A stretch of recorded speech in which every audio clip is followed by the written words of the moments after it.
Welcome to another episode, our last episode of the semester of Roundtable Talk. I'm Anthony Peterson. I'm Tatiana Battle. And welcome to our Roundtable Talk. Our table is getting a little less round. Yeah. When I went from 3 to 2. A little skimp. But it's okay though, because, it's the last episode, and I'm just glad to be here. I'm glad to be here too, and I'm ready to go home. Ready to go home, ready to finish these finals. About finals, how are they going for you? They just started? They didn't start yet, but they're finna get started. I got a Spanish test. I got a Spanish test. Are you gonna study? Are you good at What Spanish? Spanish do you have? 1. Oh, baby, I got 2. Oh, then you really can help me then, because I don't know what I'm doing. My Spanish test is tomorrow. Yours too? Nah, mine is on Monday. Monday. Monday, yeah. You got a long time to study. A long stretch, and I got 2 finals. I got another final online, but you know how the online finals We all know how that goes. We know how that goes. How was your weekend? What did I do this weekend?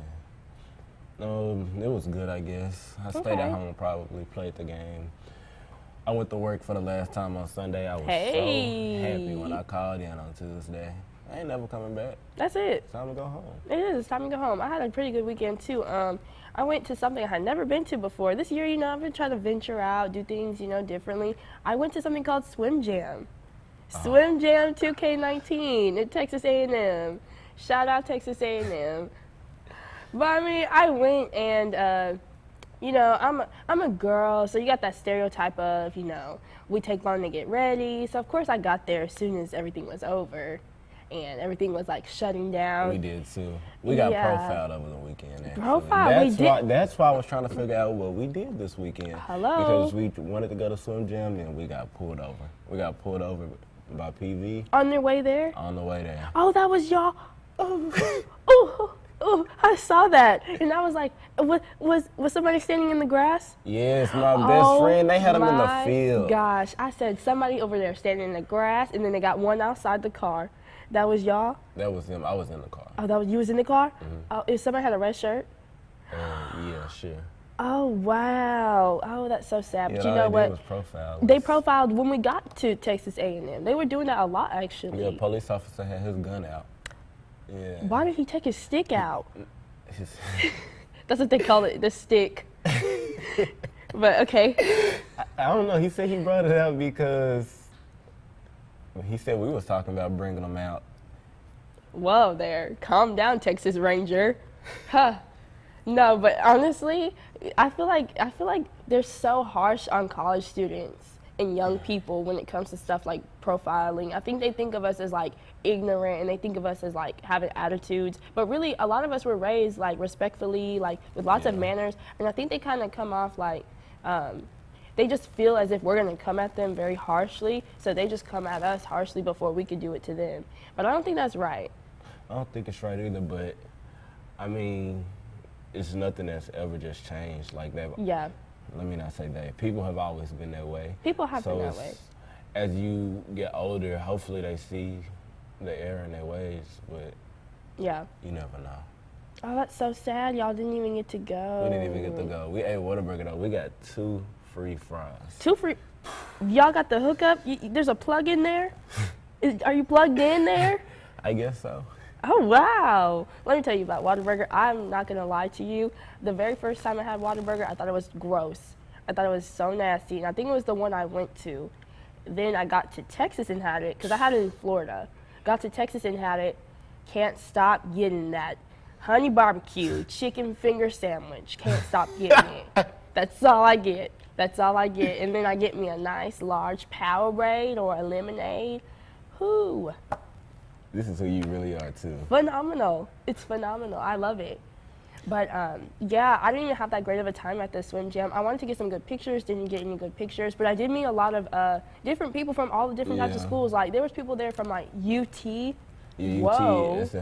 SFA, U of H, Rice. I was like, whoa, this is a lot. So apparently that's a big deal. That's but the way why they shut everything down. Exactly, the way it went down, they're not doing that again. If they do it again, it's not gonna be on campus.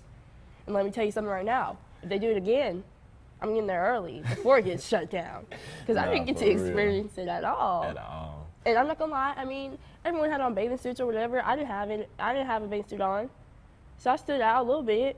But it's okay, cause you gotta be yourself. You gotta feel comfortable in your own skin. I just wanted to wear, regular clothes. I didn't think everybody was gonna have a bathing suit on. Did you have fun?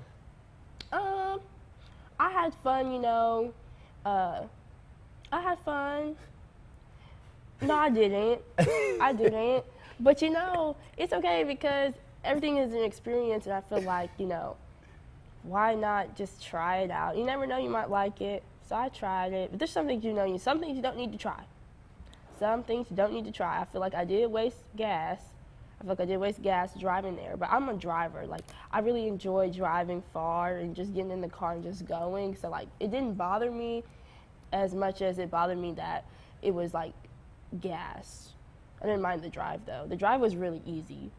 I mean, that's always the easy part. Yeah. Let me ask, just to jump subjects real quick. Okay. How you feel about the TV show? It's our last episode. It's your first season. It's your last episode of the first season. All right. How do you feel? How do you feel about that? Okay. My experience with Round Table Talk has always been a phenomenal experience. It has been amazing. I've loved every single moment of it. I'm not gonna lie to you. I started out, camera operator last season, and I enjoyed it. I loved capturing everyone's facial expressions. I loved capturing their angles. It was really beautiful, like a work of art, honestly. Then you move on to this part where I'm in front of the camera, a little different, adjusting and everything. But it's a learning experience, and I feel like I've learned how to portray my personality in a way where I feel comfortable talking. You definitely portray it. Oh yeah. I feel comfortable talking. I feel comfortable up here. I enjoy getting all the information we have, all the discussions we have just out there to the viewers, to the audience that's watching us. I really like it. And I'm looking forward to next season. I'm looking forward to what the things that we have to discuss. I really enjoy it. All right, that sounds good. And we're finna go to a commercial break. We'll be right back with a couple of guests.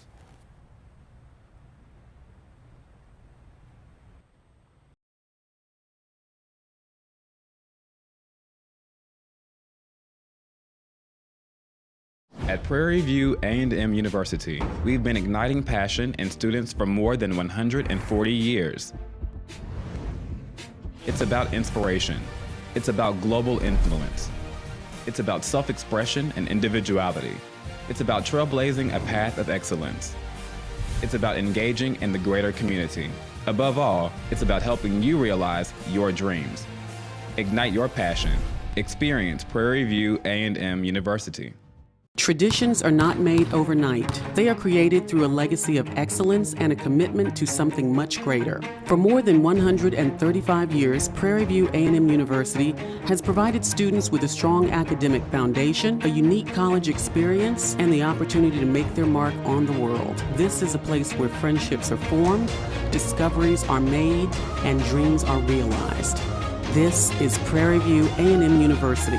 Our tradition, your opportunity. Prairie View A&M University is about the students. Students don't just come here for the education. They come for the faculty, for the creativity, the camaraderie, an excellent standard of living, and the school spirit. They come here to gain something profound and to give something back. Students come for the tradition of excellence. This is Prairie View A&M University. Our tradition, your opportunity.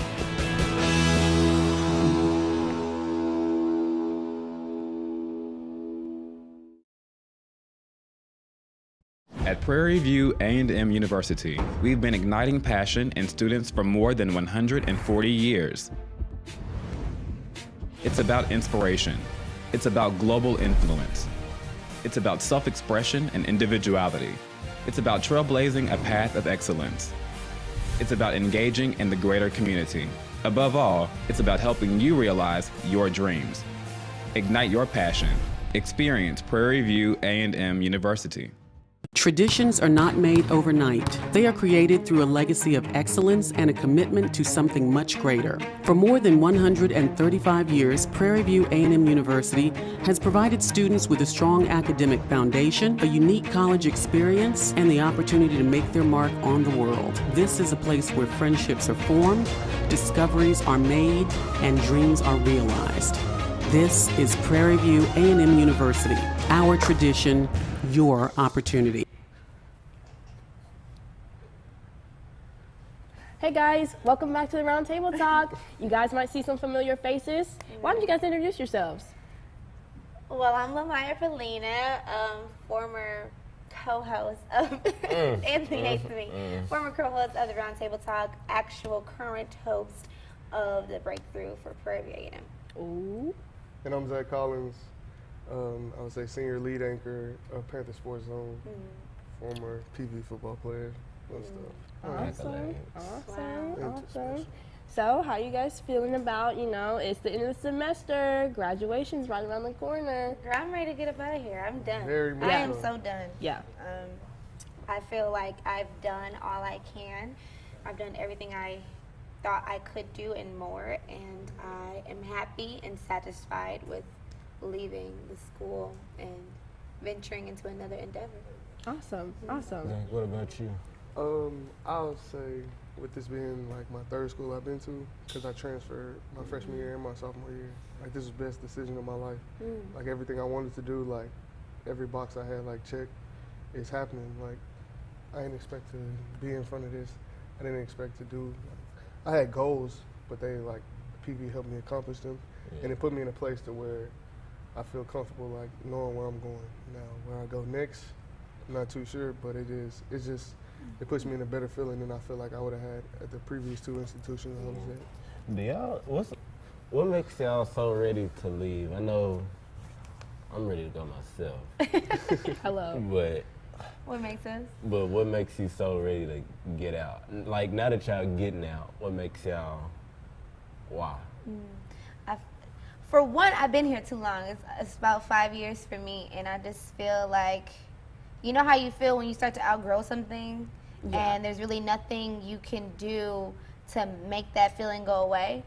And my dad always says, if you feel like you're the smartest person in the room, leave. Not saying I'm smarter than y'all, but I'm saying, like, I feel like I've learned all I can learn, and I'm ready to go to my next lesson in life. And I feel like this was a stage for me to prepare myself for the woman that I have become. And it's time for her to branch out and to flourish. So I'm definitely ready to just, I'm eager and almost like anxious to see what life has for me next. Wow. Yeah. That's how I feel. I would say the same thing. It's just, one, I feel like what I'm doing now is tedious. I could see, like after taking all of these comm classes, I could see how they build up, how you're supposed to take them in order. I can understand why I should have took Lou after I took Johnson. Like now I'm in Johnson class, and I'm like, I know this. Like I don't have to look at the book. Like I already took tests on it. I was at a faster rate, and then now coming back and slowed down. So more than anything, I just feel like she said, I'm outgrowing the part I'm at in my like education right now. But I think more than anything, I don't think I'm done with school just because I have like certain like things I want to get accomplished, and I feel like furthering my education will help that. Awesome. Okay, guys, so I have a quick question to ask you guys. I don't know how you feel about it, but do y'all know anybody that's in an interracial relationship? Just to change the subject really quickly. Yeah. Okay, and knowing that, would you ever consider like being in one yourself? After coming to an HBCU and really experiencing and learning more about myself as a black woman, and not only that, learning my male counterpart as he is a black man, no, I wouldn't. I don't think that a white man, Hispanic or Asian man could relate to me, and I can't relate to him because I feel like my disposition is just to support a black man and to really learn about what's going on in the world by being in an HBCU and being around all these black men that are really oppressed and are targeted by the world. I would never like branch off and no, I wouldn't do that. It's not a chance. Being like the product of a interracial relationship, like seeing it all throughout my family, like it's honestly like stressful. And I was just thinking about this yesterday. Wow. Because like somebody always asks me why I'm in love with a black woman. Yeah. And I explained, like one day I was just thinking, I was like, I think it's my aunties, like my aunts, because like yesterday, for instance, it was my birthday.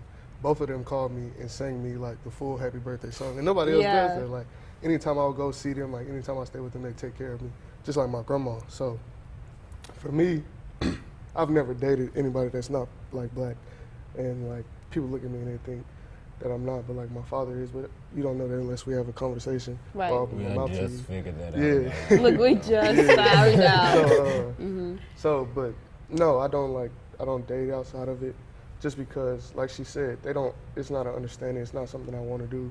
It's not something like I had the envision to. Like I was 10 years old and I told my mama like I'm gonna find my wife at Spelman. Like I've always known like what I wanted, and it was never like a doubt in my mind like who I was gonna be with. Right. Yeah. That's crazy. What about you, Anthony? Yeah, Anthony. I'm all for it. I ain't gonna lie, but only with Latina women. Why? Because they deal with a lot of hardships too, but the main thing is I don't really know much about the culture, but I'm big on learning different things, but I'm also big on like having my own space, and I know coming with somebody different, they have things that they want to do that I won't like, and I'll probably be doing things that they don't like all the time, and it's like if I like you or you like me, that should be okay. It's like So you don't see a color? I'm not gonna say I don't see a color. It's the color is there. The color is there. Okay. But I Very mean, much so. I don't mind it so much. I do love my black women now. Well, what made you pick Latino women out of like all the other women? I mean, when I was in elementary school, it was just I had 2 Hispanic friends that were girls, and they was just the finest things to me, and they still is to this day. Yeah. And it was like, growing up, I see them all the time, and they always look good. So I mean, So it's based off like how they look. based off how they look, and then it's like I actually know who they are now. It's like you get to figure out who they are. I ain't never met no lame Hispanic. You never met. I haven't. You never met no lame Hispanic. I haven't. It's like Okay. they all just cool, and then being from Dallas, it's like everybody like. It's Yeah. not more so of a color thing in Dallas. A lot of the times, they kind of act the same to us, so Yeah. you get the best of both worlds sometimes. Do you feel like Hispanics and blacks are a part of the same culture? In That's a ways, good- yeah, that's a in good ways, because question. it's kind of everything they have is different, just like how everything black people have is different. Right. I kind of feel, and it kind of brings me to the word nigga. Like Ooh, people people are okay with Hispanic people saying it sometimes. Mm-hmm. Like black people are okay with a Hispanic man or woman saying nigga, and it's because we're a part of the same oppressed culture, and it was just. I won't say oppressed. We are not the same oppressed. It's not. And I feel like of today, you see Hispanics getting oppressed a little bit more than black people. And I just look at it differently because I feel like we got chances, and I feel like a lot of times we just don't take advantage of our opportunities. And so I don't know what it's like on the other side. Can you give us some insight, Zach? I would say one thing that I don't like as far as like the Hispanic term, is the majority of ones that have African descent. They don't acknowledge that. They don't take part in that, and that's something that we don't talk about enough. And I noticed that because it's more so they still would rather be Puerto Rican or Dominican and not understand that they're you come from Africa, you look the same. The only difference is the people that conquered you taught you Spanish, but they don't understand that. They don't see it as that way. And the way the colorism is set up in the black community, it's the same in Hispanic. If they're darker, they're gonna get made more fun of. And it's funny for me, it's a conundrum because the man that raised me is black, so it's I never thought of anything else. So people would ask me certain things, and I'll be when I wasn't with them, I don't hang out with my cousins on that side. I was always with my dad. You can ask everybody around me. That's just why I act the way I do. Identify with. Yeah. So it's it's in the middle. So if you ask me that, it's I don't know until somebody tells me that. You know what I'm saying? It's just because everything I'm around, how you say but that's why I also told you the experiences, they're not the same. I have a younger brother, and he a little bit darker than you, and we just not the same. I understand I can get out of stuff, and I know he can't, and he doesn't get that. But I'm the one that has to teach him you have to be a certain type of way, no matter whatever you think, it's stuff I'm gonna get away with that you're not gonna get away with, and that's a sad, honest truth. So for me, I think we all fight the same people, but it's not the same fight. The same. Yeah, No, that's Wow. yeah, Same that's fight. yeah. I Talk do to me. too. We ask your opinion on the whole ordeal. Honestly, I really don't know how I feel about interracial relationships. All throughout my family, we got a lot of mixture. We got a lot of people who date a lot of different races. Like, and I mean that I'm talking from like Filipino, Hispanic, Nigerian. I'm talking like Caucasian. Like a lot of my aunts, my uncles, they've all mixed a lot with their relationships, and I've always accepted them. Like I have a Puerto Rican aunt. I never thought any different. Like she's cool. Like we're cool. And then I have a Caucasian uncle. Like that's my godfather. Like literally like baby from birth. Like that's my godfather. And like to me, it doesn't seem like I know he's white, but he's like he just doesn't identify. Like none of the women he's ever dated was white. All the women he ever dated was black. So and he's my dad's like very best friend. They're close. Like I don't know. To me, like personally, I feel like if it's the right person, maybe I would like venture out, but I'm not against it. I think it's more so where you meet these people. I wouldn't go, Yeah. but I wouldn't go somewhere where Hispanics are all the time looking for one. I more so want to find one In your community. where I'm at all the time. And I guess that would go for with any other race too if they're around. Right. But most of the time, it's just black people where I'm at. So. That's true. It does have to do with your environment. That's very true because my goddad, like, him and my dad grew up in D.C., like inner city D.C., and so there's a lot of like mixture there, but it's not a lot of white people where they grew up. It's a lot of black people. So to him, like, he knew that he was white because his sister's white, you know, his dad, mom's white. But in high school, going to school, everybody was black. So it was like, for his entire life, even when he went to college, like, he's not thinking, I'm white. But when he would try to approach girls, of course, they're like, no, you're white. Exactly. So, like, for me, on that on the other end, it's like, if I had somebody like that approach me, would I be like, no, you're white? But not really, because all throughout high school, all throughout middle school, I seen this same white boy who's friends with all the black boys.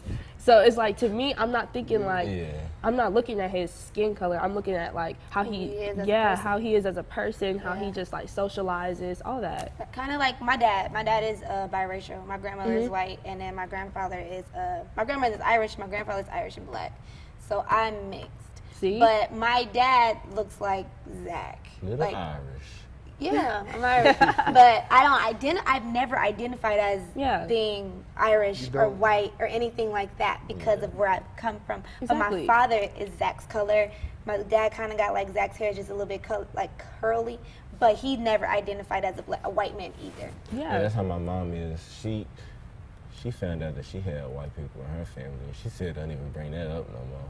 Oh, God. Oh, God. She's pro-black, though. So That's maybe just it is the community that we are in, and maybe it is if they can understand our struggle. And We're going over 30 minutes. yeah, sorry, y'all. This conversation's going really deep, so sorry, we're taking over y'all's show. Continue. If they can identify with our struggle, if they can identify with our struggle, I can be your friend. But still, at the same time, I don't see myself marrying you because, yes, you identify with my struggle. Yes, you understand what people of color go through, but you can never experience the oppression that we have felt for years. You can never tell me how it feels to be afraid when your younger brother goes outside 10 o'clock p.m., afraid that he might never come home because he's black, dark-skinned, and may get shot by the police or by somebody in my community just because he might look like somebody they know. You can't tell me that as a white man that you feel that way about a black woman being labeled as ghetto ratchet, unstable, or hypersexualized because of the color of her skin. You can't tell me you can experience it, but you've seen it, but it's not enough for me. It's not. I'm going to tell you another example. So I'm doing interviews like 2-3 weeks ago, right? Okay. And this is why I love black women.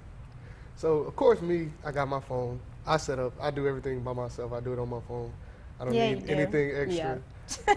Nothing. So you got Tony, you got Lamaya, and you got TDV. They done turned it into a full stage production. Gave me mic Managers stand, and all. 3 cameras. They done set it up. They recording B-roll, all of this, and they in there like helping me. They set up everything, and that's just another thing. Like I want somebody to feel that same love, like, and I feel like the way like a black woman loves, like it's just different. Like it's just like I felt it different. Like it's a different like. I do. It's just I agree with it's just that. harder. Like once they gonna give you a hard time, but it's like coming from a genuine place, and they gonna tell you when you're wrong. They gonna put you on the right track as long as it's like the right one. So I feel like that's what my children will need. Like that's just a part of it, and I don't think anybody else can do that for me. Yeah, it's part of that. It's kind of just who I am. Exactly. 'Cause it's like you do need somebody that can just and it's straighten like you up. people will ask me that, like why I don't think of my mom or like my grandmother on her side, and it's just like I don't know. Like I would rather like be with a black woman. Yeah. And it's a tough answer I have to give her, but she understands. I knew this like a long time ago, like I just explained to you. Yeah. It's not something that just happened. Like she's been knowing her whole life. Like, but she's married to the last 2 people she's married was black. Like my dad's black and her new husband's black. So it's just like it's in us. I think Yeah. the world needs a black woman in every family. Of And course. I feel like they've always been in families, Yeah. even in the 60s and the 50s when we were nannies and maids. We were always in the house taking care of these white people's kids, and we took care of them just for them to hate us.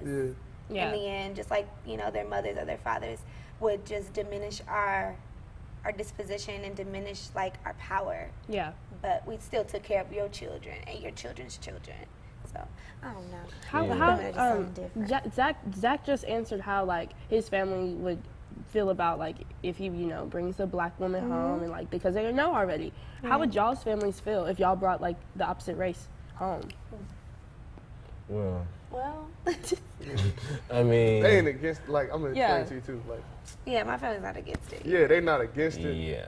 You just can't bring a white woman home. That's See, it. my cousins have brought. My uncles are married to white women. Okay. I have two In uncles our that are house, married. in our house, like in my immediate circle, like my brothers and sisters, I got like 7. Oh. Like them, they can't bring white people. They can't bring white partners home. That's just how it's gonna go. Like my mama's not having it. But as far as like, I got, like she said, I got cousins that's like got kids with white girls and stuff. and it's Yeah. just- but you, Can't marry her. yeah, like Yeah. Wow. happening. See, my family's not. I guess I'm from the north too, where my family isn't as aware of what's really going on. Right. Because we're from Minnesota, so it's like it's a lot of white people. Yeah. And if you look at Minnesota in the inner city, it's a lot of mixed kids because of interracial relationships. So my mom I've never had a conversation with my mom or my dad about bringing a white woman or a white man home. Yeah. None of my siblings are into, that I know of, will date out of their race. Like my brothers that I live with in my mom's house, they've always brought like, it's been light-skinned women, Yeah. but it's never been just like a white woman. And I've never dated or even talked about a white man with my mom. And I don't think she'll really, feel any type of way, because Right, my right, mom's right. from the north and she's very like non-traditional, but I personally wouldn't do it. And I don't want my kids to do it. My kids probably can't do it. Nah, you can't do it. Nah. Oh wow. In Dr. Taylor's words, nah. Like, No. No. What about you? nah. Yeah, no white people. Oh my No white. goodness. And That sounds my bad, people but are it's from It the do. my people are from the South. Yeah. And my grandfather was on a plantation with maybe an hour and a half away from here. Wow. So he wasn't having that. They kicked him off the plantation. He wasn't having that. At 8 years old. Wow. It's always just been in like, Yeah. to us, they haven't been right. So it's like just naturally, you don't even want to take that chance. Now, I don't even know how they feel about somebody Hispanic or Yeah. anybody else because they just so into the black culture. So, I mean, I think they would be open to bring it. I don't know. You I don't don't know. know. Oh, But I hope that's they so would juicy. be. I hope they would be. I don't know if I ever had a chance to figure it out, but I would like to. Wow. I don't know. I For would like me, to figure it out. for me, and we're just gonna wrap this conversation up. We've been going at it for quite some time, but we're gonna wrap this up. But I just want to say, like, personally for me, my dad, he experienced bringing home a white girl, and it wasn't that his parents didn't accept her. It was more of, we don't mind that you brought her home, but wait until y'all go out on a date. Wait until y'all have to go out and hold hands, and just wait until you see what happens. So it really didn't go well, and ever since then my dad always told me, like, no, you can't bring home somebody that's white or the opposite race that doesn't understand our race or hasn't been through the same struggles, because it's not that I don't accept them, it's the fact that I don't want you to have to go through the hardship of walking around holding hands and getting the name calling, getting the stares, getting the looks, just the uncomfortable feeling. My mom, the same thing. Like, she doesn't mind who I bring home, but she's more of just understand what's coming. They're trying to protect you. Yeah, so they do it out of that. Not so much as like they really care who I bring home, as far as they respect me, as long as, like, you know, they care about me, but mainly just they don't want me to go through what the outside world would do to me and my partner. So that's that on that. I mean, but you guys, it's been real. It's been Y'all real. done been here a little minute. You ain't been here that long, Zach, but you said this is the best decision that ever happened to you. Best decision ever. And Lamaya, you I'm my out. dog. This kitty is out. Period. Oh my gosh. You done left us. You done left us. You done left the table here. You done left PV. I done left the table We for in a other drought. people to touch. Wow. Yeah, but you know what? You've left your mark. Both of you have. Honestly, your impact on the people you've met and the impact just here at KPVU-TV. Like, y'all have done an amazing job, and I appreciate you guys coming out today and speaking with us and discussing with us. So, I mean, with that being said, we're going to give y'all one last commercial break for the semester, and we'll be right back.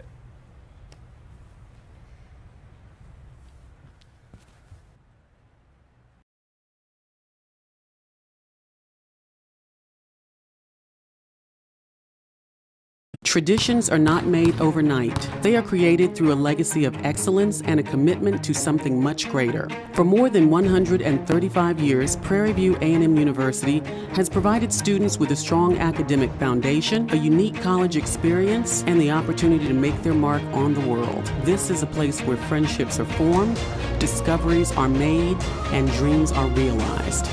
This is Prairie View A&M University. Our tradition, your opportunity. All right, and we're back. We got, like we said, it's our last episode. Yeah, and guys. We're going to go around the table. We're going to give y'all a piece of knowledge that y'all need to take with Some y'all. final last words. Just last words. You gonna go first?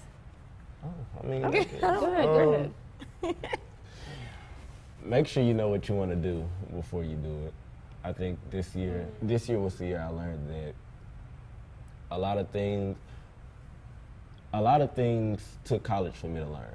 And I honestly feel like now that I've been here so long, just to be honest, college, if I had what I had in me now that I had back then, I probably wouldn't have went to college, just because I've been able to go to work, I've been able to do this, and when I was 18, that wasn't happening. Like, I was probably just would have been in my bed, just playing a game, doing the same stuff I do here, but all day long, like making no money. So I mean, college, I would say is for everybody. If you need to find yourself, because this is a good place to find yourself. But always make sure you know what you want to do. And I feel like this year was the year that I kind of figured out what I wanted to do, like from here on out. Yeah, that's good. Yeah, but I'm still here. I ain't got too much to say, so. Yeah.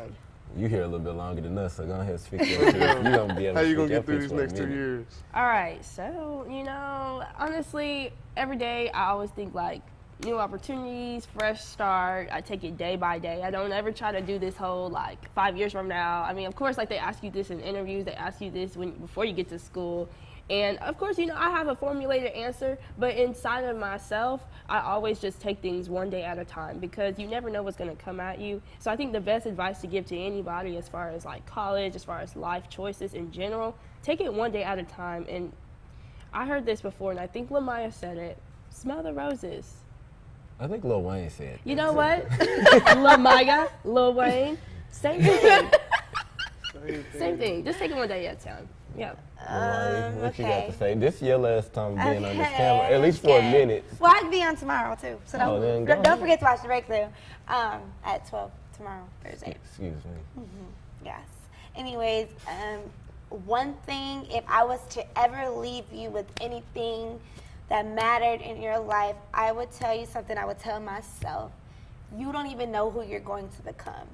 You don't even know what God has planned for you tomorrow, in the next minute, in the next hour, in the next years, in the next 10 years to come. So just be eager and embrace every mistake, embrace every trial, embrace every success and endeavor that you endure, because no one can take that from you. And it does mold you to the woman or the man that you're destined to be.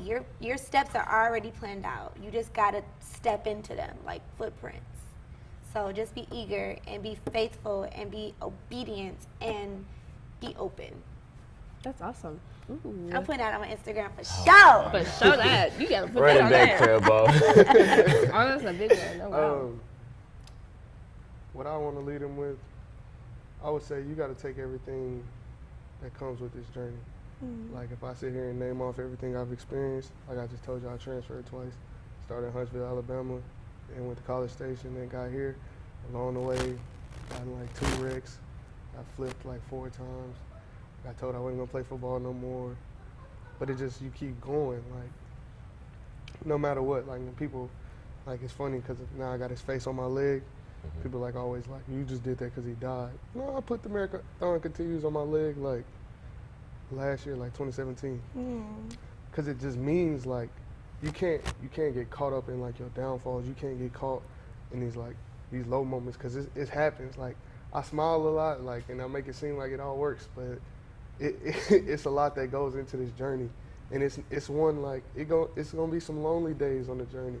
It's gonna be times where you don't want to do it no more. It's gonna be times where it feels like it's too much. It felt like it was too much the last 3 weeks because I had 4 papers and everything else to do, and I still got to go to work. But it feels so much better. Like looking at it now, being at the end, like all I got to do is turn in 2 papers. Like now it's like it all paid off, and it's something that you can't describe until like you go through it. But you have to keep going, no matter what. Like you can't give up. You can't fold on yourself. You just got to stand tall and keep going. That's That was it. great. I mean, if y'all can't take that for face value, we just gave y'all 4 different views on life. And if you can't take that, we'll see y'all next season. Next season, y'all. Stay tuned.